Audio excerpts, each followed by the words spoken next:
Forged checks deposited at Comerica Bank locations all over our area. Police have some pretty good pictures of the suspect, and they need your help. If you know him, you would recognize him from these pictures, no doubt about it. He might not be the best at disguising himself, but no amateur when it comes to forging checks. Says a man was caught on camera depositing stolen checks, and now the search is on to find him. Police released this image of the suspect using an ATM to deposit a check for more than $35,000 into his account. It's happened again. Mail stolen from those USPS blue mailboxes, this time right in front of a post office in Newton. Wake up, filthy.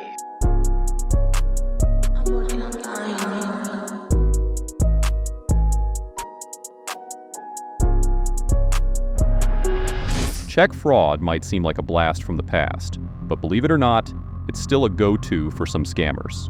It's tempting, sure, but it's also a surefire way to end up behind bars.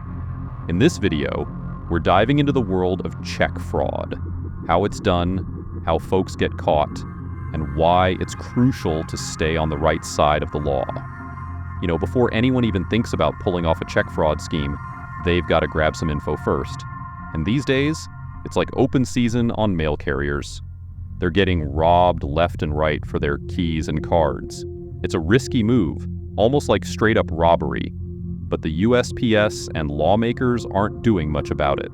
Postal workers are sitting targets, and scoring a connection there could mean access to loads of checks. But there's a catch. It comes with extra costs and risks of keeping it all hush-hush.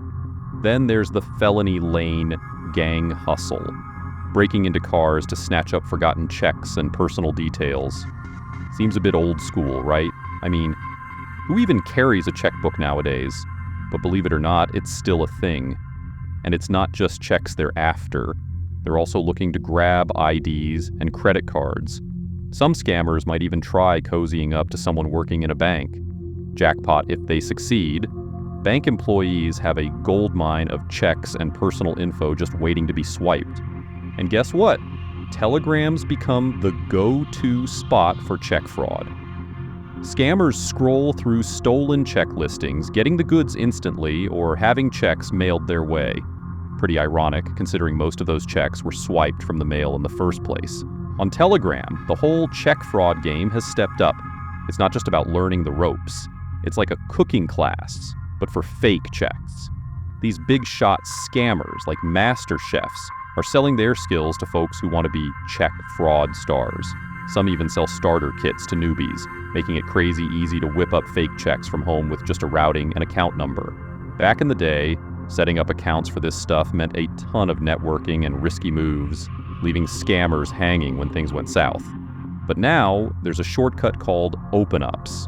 They're accounts made specifically for fraud, using fake or stolen IDs and seasoned on different banking platforms.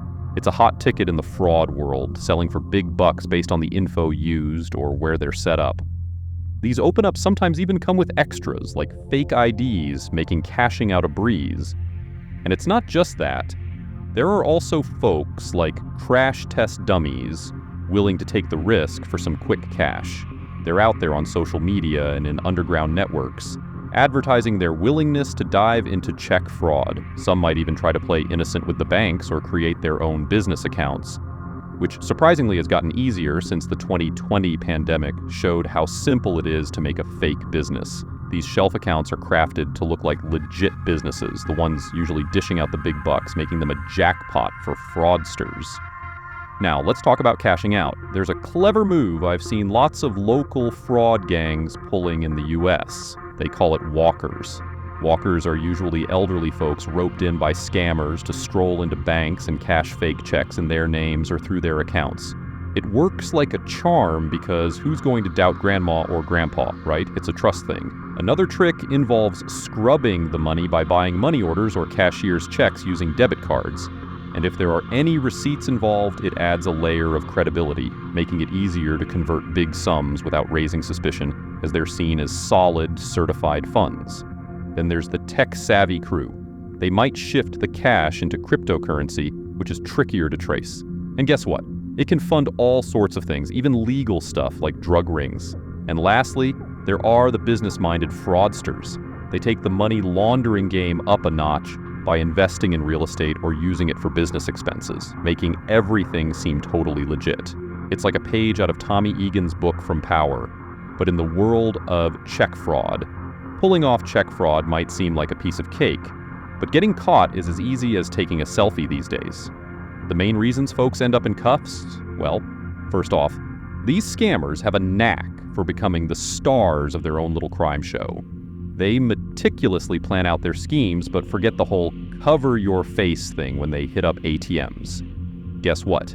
The cameras catch every detail in HD, and it's like a gift to me. I mean, it provides great content for my channel, but not so great for them. Then there's this whole online footprint thing. Everything we do online is watched, and these scammers need a crash course in hiding their digital tracks. They try using VPNs and proxy services, but more often than not, they slip up and the feds trace them back. When the heat's on, someone's bound to talk. These fraud schemes involve a whole network of people, and loyalty isn't their strong suit. It's like that age-old saying, everyone's singing once the cops start asking. And oh, let's talk about social media. Oh boy, do these scammers love flaunting their riches online, fancy cars, dream vacations, stacks of cash. It's like they're waving a flag saying, hey, look at me, I'm up to no good. Law enforcement can easily sniff out if they're not raking in that kind of bread legally. Every flashy post is just another breadcrumb leading straight to the penitentiary until they get what they've been asking for, a one-way ticket behind bars. But hey, that's going to do it for today's video. If you guys have any questions, be sure to let me know in the comment below. Like the video and subscribe. Until next time.